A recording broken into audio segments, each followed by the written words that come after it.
Ceci est un livre audio autogénéré par Google. Livre, Le Chevalier d'Harmental. Par Alexandre Dumas and Auguste Maquet. Chapitre 1.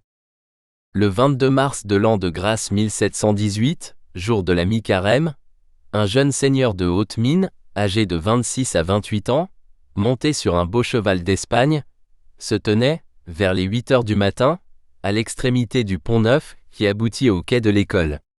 Il était si droit et si ferme en selle, qu'on eût dit qu'il avait été placé là en sentinelle par le lieutenant général de la police du royaume, messire Voyer d'Argenson.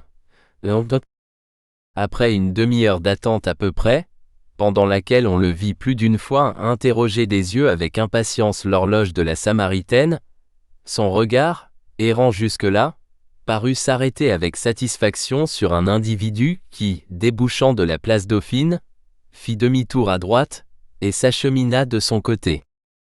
Celui qui avait eu l'honneur d'attirer ainsi l'attention du jeune cavalier était un grand gaillard de 5 pieds 8 pouces, taillé en pleine chair, portant au lieu de perruque une forêt de cheveux noirs parsemés de quelques poils gris, vêtu d'un habit moitié bourgeois, moitié militaire, orné d'un nœud d'épaule qui primitivement avait été ponceau, et qui, à force d'être exposé à la pluie et au soleil, était devenu jaune-orange. Il était en outre, armé d'une longue épée passée en verrouille, et qui lui battait formidablement le gras des jambes. Enfin, il était coiffé d'un chapeau autrefois garni d'une plume et d'un galon, et qu'en souvenir sans doute de sa splendeur passée, son maître portait tellement incliné sur l'oreille gauche, qu'il semblait ne pouvoir rester dans cette position que par un miracle d'équilibre. Il y avait au reste dans la figure, dans la démarche, dans le port, dans tout l'ensemble enfin de cet homme, qui paraissait âgé de 45 à 46 ans, et qui s'avançait tenant le haut du pavé, se dandinant sur la hanche, frisant d'une main sa moustache, et faisant de l'autre signe aux voitures de passer au large, un tel caractère d'insolente insouciance, que celui qui le suivait des yeux ne put s'empêcher de sourire et de murmurer entre ses dents. Je crois que voilà mon affaire. En conséquence de cette probabilité, le jeune seigneur marcha droit au nouvel arrivant, avec l'intention visible de lui parler. Celui-ci, quoiqu'il ne connût aucunement le cavalier, voyant que c'était à lui qu'il paraissait avoir affaire, s'arrêta en face de la Samaritaine, avança son pied droit à la 3e position, et attendit, une main à son épée et l'autre à sa moustache, ce qu'avait à lui dire le personnage qui venait ainsi à sa rencontre. En effet, comme l'avait prévu l'homme au ruban orange, le jeune seigneur arrêta son cheval en face de lui, et portant la main à son chapeau. « Monsieur, lui dit-il, j'ai cru reconnaître à votre air et à votre tournure que vous étiez gentilhomme. Me serais-je trompé, ? Non, palsambleu, monsieur, répondit celui à qui était adressée cette étrange question en portant à son tour la main à son feutre. Je suis vraiment fort aise que mon air et ma tournure parlent si hautement pour moi, car pour peu que vous croyiez devoir me donner le titre qui m'est dû, vous m'appellerez capitaine. Enchanté que vous soyez homme d'épée, monsieur, reprit le cavalier en s'inclinant de nouveau. Ce m'est une certitude de plus, que vous êtes incapable de laisser un galant homme dans l'embarras. Soyez le bienvenu, pourvu que ce ne soit pas cependant à ma bourse que ce galant homme ait recours, car je vous avouerai en toute franchise que je viens de laisser mon dernier écu dans un cabaret du port de la Tournelle. Il ne s'agit aucunement de votre bourse, capitaine, et c'est la mienne au contraire. Je vous prie de le croire, qui est à votre disposition. À qui ai-je l'honneur de parler ? Demanda le capitaine visiblement touché de cette réponse. Et que puis-je faire qui vous soit agréable ? Je me nomme le baron René de Valef, répondit le cavalier. Et monsieur, lui dit-il, j'ai cru reconnaître à votre air et à votre tournure que vous étiez gentilhomme.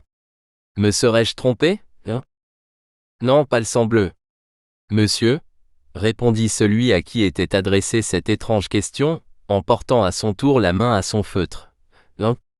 Je suis vraiment fort aise que mon air et ma tournure parlent si hautement pour moi, car pour peu que vous croyiez devoir me donner le titre qui m'est dû, vous m'appellerez capitaine. Enchanté que vous soyez homme d'épée, monsieur, reprit le cavalier en s'inclinant de nouveau. Ce m'est une certitude de plus, que vous êtes incapable de laisser un galant homme dans l'embarras. Soyez le bienvenu, pourvu que ce ne soit pas cependant à ma bourse que ce galant homme ait recours, car je vous avouerai en toute franchise que je viens de laisser mon dernier écu dans un cabaret du port de la Tournelle. Il ne s'agit aucunement de votre bourse, capitaine, et c'est la mienne au contraire. Je vous prie de le croire, qui est à votre disposition. À qui ai-je l'honneur de parler ? Demanda le capitaine visiblement touché de cette réponse. Et que puis-je faire qui vous soit agréable ? Je me nomme le baron René de Valef, répondit le cavalier. Et pardon, monsieur le baron, interrompit le capitaine, mais je crois avoir, dans les guerres de Flandre, connu une famille de ce nom. C'est la mienne, monsieur, attendu que je suis liégeois d'origine. Les deux interlocuteurs se saluèrent de nouveau. Vous saurez donc, continua le baron de Valef, que le chevalier Raoul d'Harmental, un de mes amis intimes, a ramassé cette nuit, de compagnie avec moi, une mauvaise querelle qui doit finir ce matin par une rencontre. Nos adversaires étaient 3, et nous n'étions que 2. Je me suis donc rendu ce matin chez le marquis de Gassé et chez le comte de Surgy, mais par malheur, ni l'un ni l'autre n'avait passé la nuit dans son lit. Si bien que, comme l'affaire ne pouvait pas se remettre, attendu que je pars dans 2 heures pour l'Espagne, et qu'il nous fallait absolument un second ou plutôt un troisième, je suis venu m'installer sur le Pont-Neuf, avec l'intention de m'adresser au premier gentilhomme qui passerait. Vous êtes passé, je me suis adressé à vous. Et vous avez, pardieu, bien fait. Touchez-la, baron, je suis votre homme. Et pour quelle heure, s'il vous plaît, est la rencontre ? Pour 9h30, ce matin. Où la chose doit-elle se passer ? À la Porte-Maillot. Diable, il n'y a pas de temps à perdre. Mais vous êtes à cheval et moi à pied, comment allons-nous arranger cela ? Il y aurait un moyen, capitaine.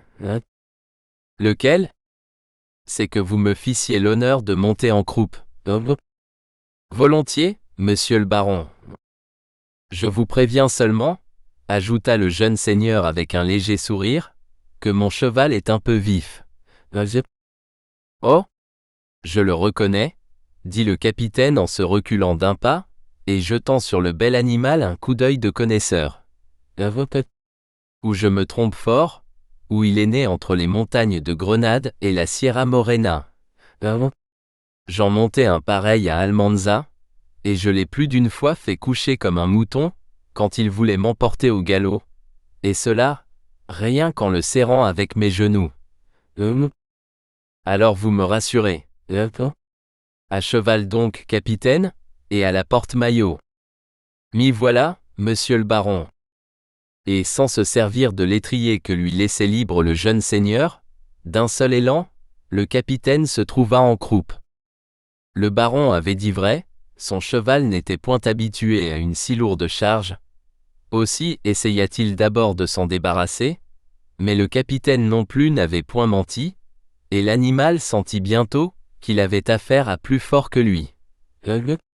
De sorte qu'après 2 ou 3 écarts qui n'eurent d'autre résultat que de faire valoir aux yeux des passants l'adresse des 2 cavaliers, il prit le parti de l'obéissance, et descendit au grand trot, le quai de l'école, qui, à cette époque, n'était encore qu'un port, traversa, toujours du même train, le quai du Louvre et le quai des Tuileries, franchit la porte de la Conférence, et, laissant à gauche le chemin de Versailles, enfila la grande avenue des Champs-Élysées qui conduit aujourd'hui à l'Arc de Triomphe de l'Étoile. Parvenu au pont d'Antin, le baron de Valef ralentit un peu l'allure de son cheval, car il vit qu'il avait tout le temps d'arriver à la Porte-Maillot, vers l'heure convenue.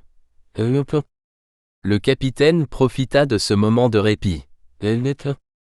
Maintenant, monsieur, sans indiscrétion, dit-il, puis-je vous demander pour quelle raison nous allons nous battre? J'ai besoin, vous comprenez, d'être instruit de cela pour régler ma conduite envers mon adversaire, et pour savoir si la chose vaut la peine que je le tue. C'est trop juste, capitaine, répondit le baron. Voici les faits tels qu'ils se sont passés. Nous soupions hier soir chez la Fillon. Il n'est pas que vous ne connaissiez la Fillon, capitaine? Pardieu! C'est moi qui l'ai lancée dans le monde, en 1705, avant mes campagnes d'Italie. Eh bien, répondit en riant le baron, vous pouvez vous vanter, capitaine, d'avoir formé là une élève qui vous fait honneur.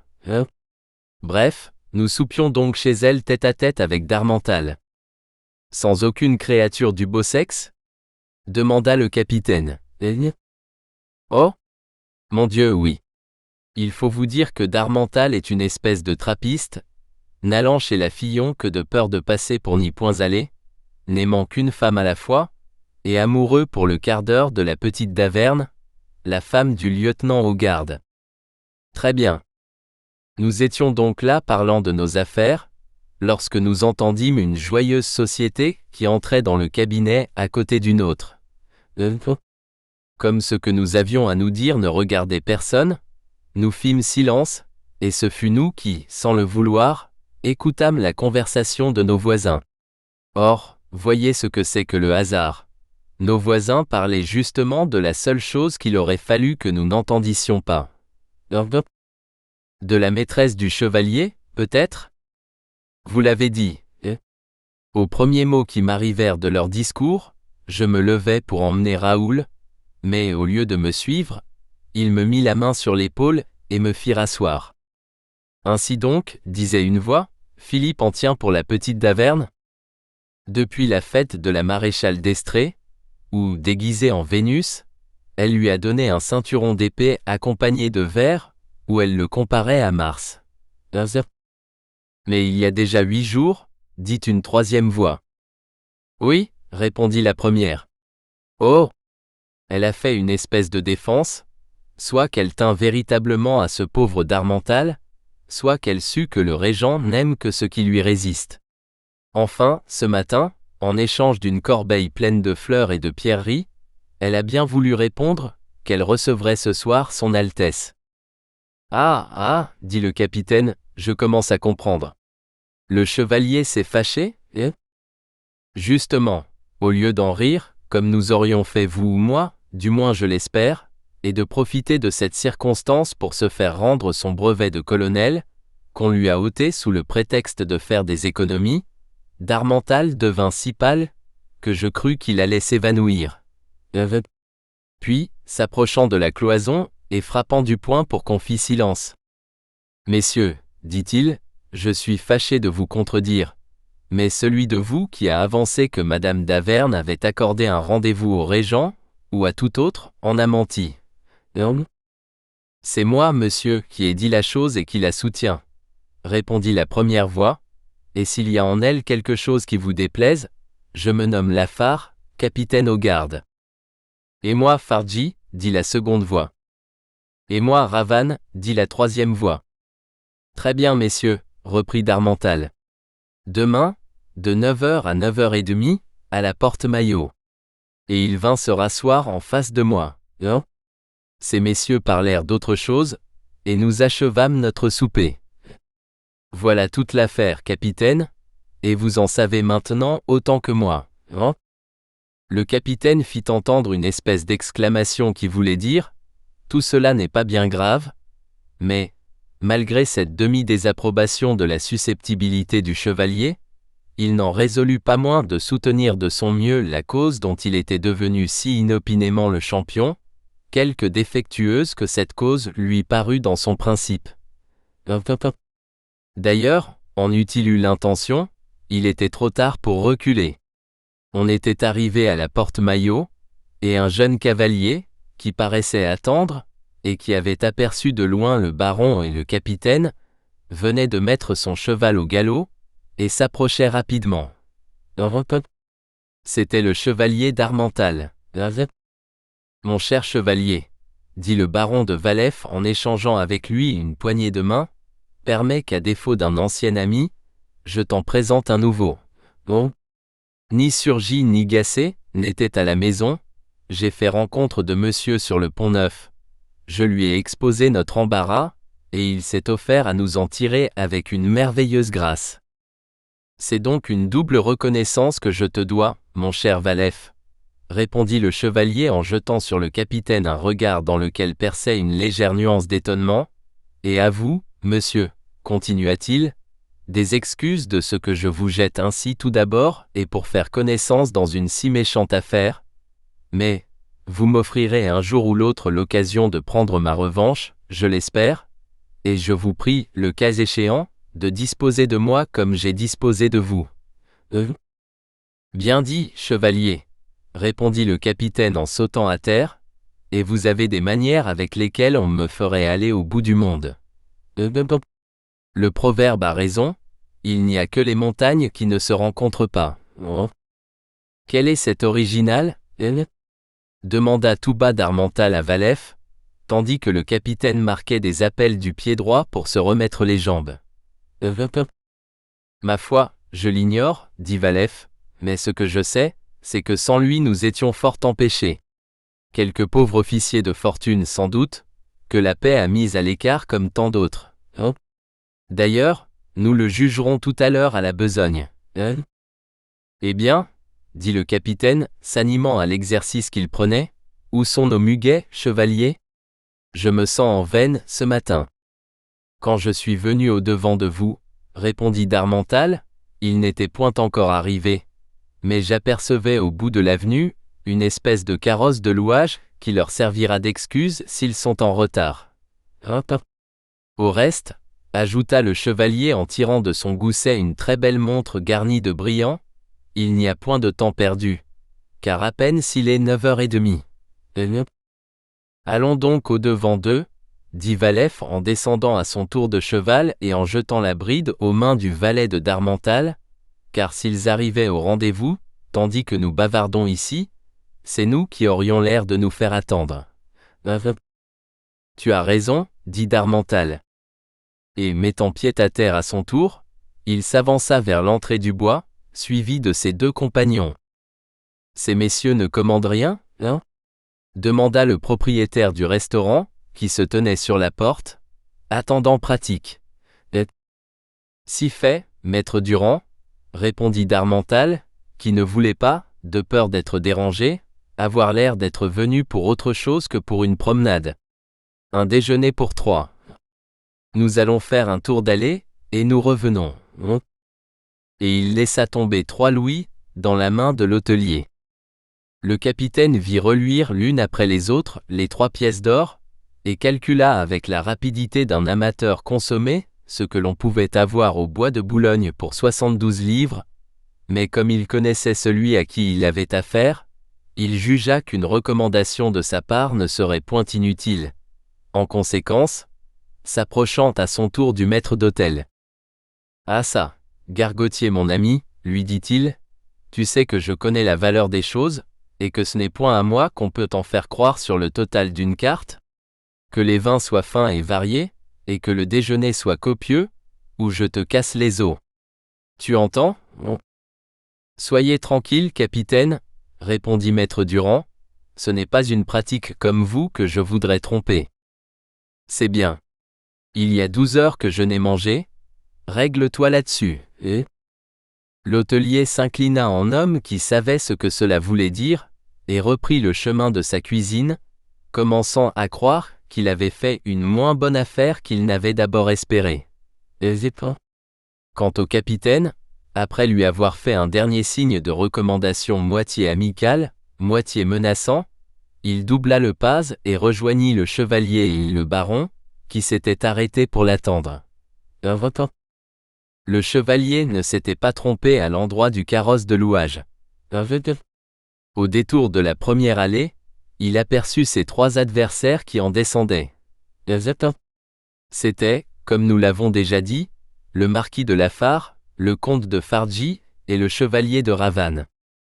Que nos lecteurs nous permettent de leur donner quelques courts détails sur ces 3 personnages, que nous verrons plusieurs fois reparaître dans le cours de cette histoire.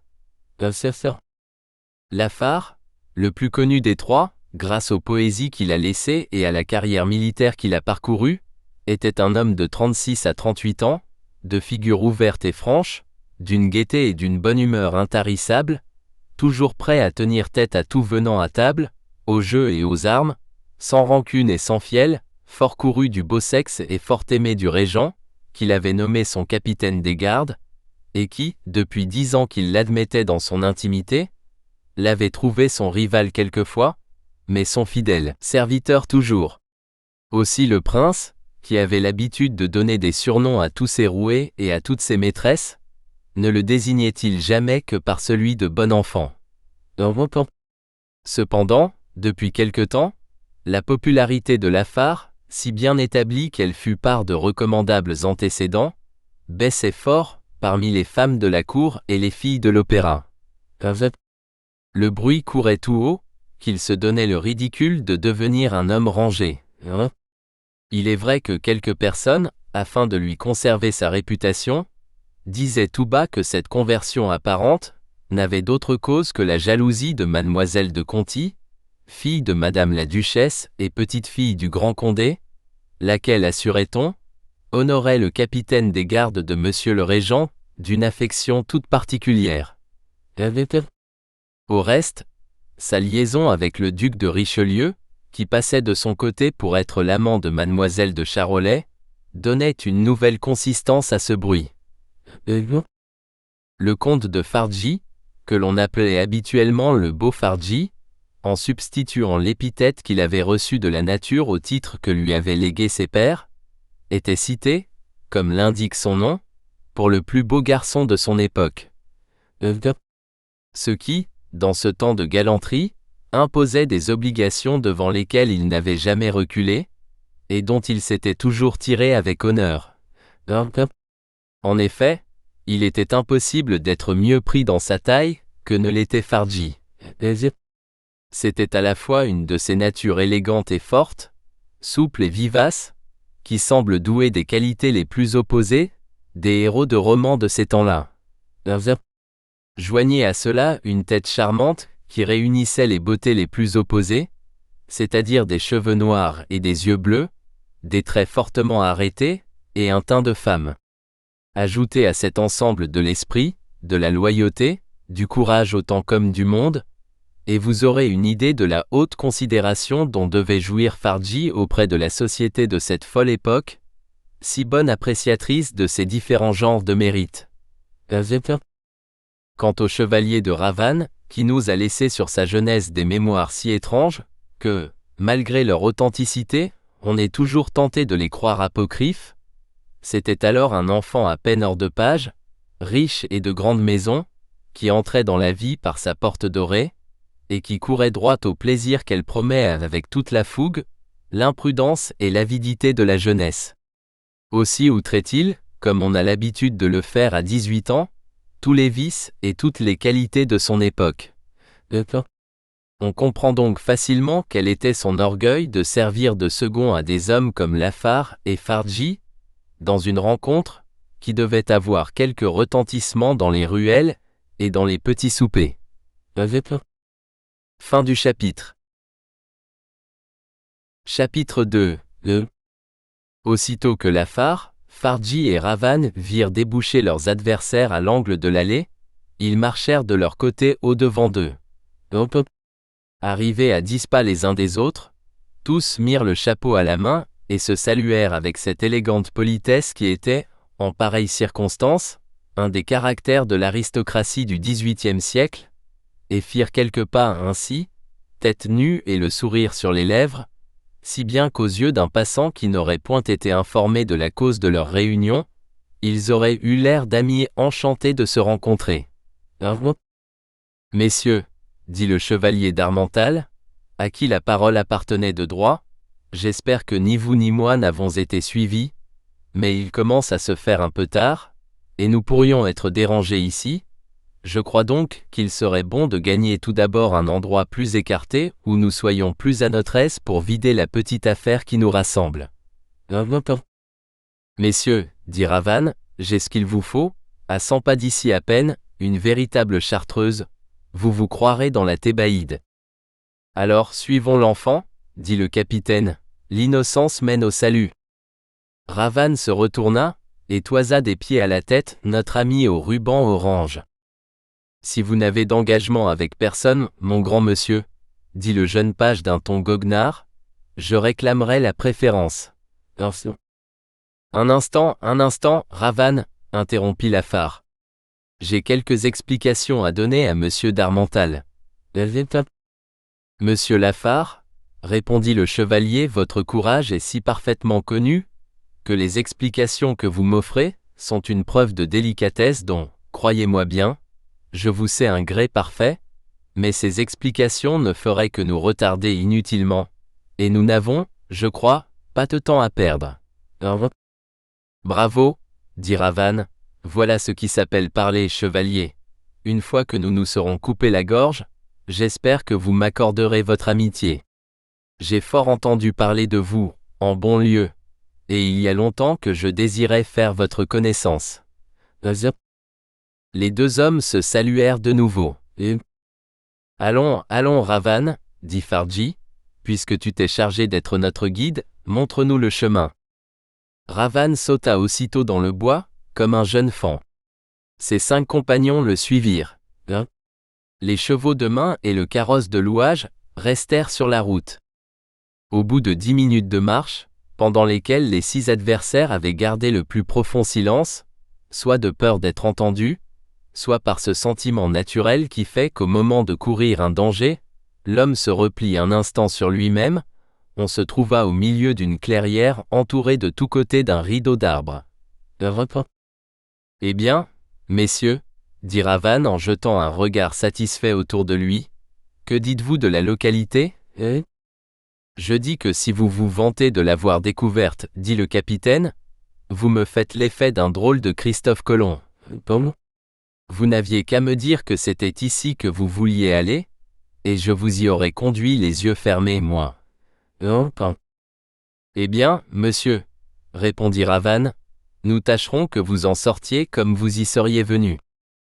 Vous savez que c'est à vous que j'ai affaire, monsieur de Lafare, dit d'Harmental en jetant son chapeau sur l'herbe.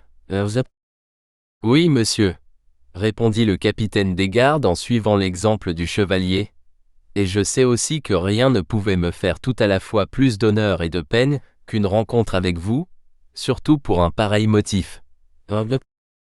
D'Harmental sourit en homme pour qui cette fleur de politesse n'était point perdue, mais il n'y répondit qu'en mettant l'épée à la main. Il paraît, mon cher baron, dit Fardji s'adressant à Valef, que vous êtes sur le point de partir pour l'Espagne ? Je devais partir cette nuit même, mon cher comte, répondit Valef, et il n'a fallu rien moins que le plaisir que je me promettais à vous voir ce matin, pour me déterminer à rester jusqu'à cette heure, tant j'y vais pour chose importante.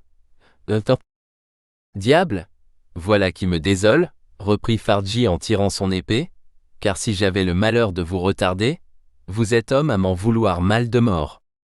Non point. Je saurais que c'est par pure amitié, mon cher comte, répondit Valef. Ainsi, faites de votre mieux et tout de bon, je vous prie, car je suis à vos ordres. Allons donc, monsieur, dit Ravan au capitaine, qui pliait proprement son habit et le posait près de son chapeau. Vous voyez bien que je vous attends. Ne nous impatientons pas, mon beau jeune homme, dit le vieux soldat en continuant ses préparatifs avec le flegme goguenard qui lui était naturel. Une des qualités les plus essentielles sous les armes, c'est le sang-froid. J'ai été comme vous à votre âge, mais au 3e ou 4e coup d'épée que j'ai reçu, j'ai compris que je faisais fausse route, et je suis revenu dans le droit chemin. Là, ajouta-t-il en tirant enfin son épée, qui, nous l'avons dit, était de la plus belle longueur. Peste, monsieur, dit Ravan en jetant un coup d'œil sur l'arme de son adversaire, que vous avez là une charmante colichemarde. Elle me rappelle la maîtresse broche de la cuisine de ma mère, et je suis désolé de ne pas avoir dit au maître d'hôtel de me l'apporter pour faire votre partie. Votre mère est une digne femme, et sa cuisine une bonne cuisine, J'ai entendu parler de toutes deux avec de grands éloges, monsieur le chevalier, répondit le capitaine avec un ton presque paternel. Nous espérons que vous avez apprécié cet aperçu. Pour continuer à écouter ce livre audio sur Google Play Livres, utilisez le lien dans la description de la vidéo.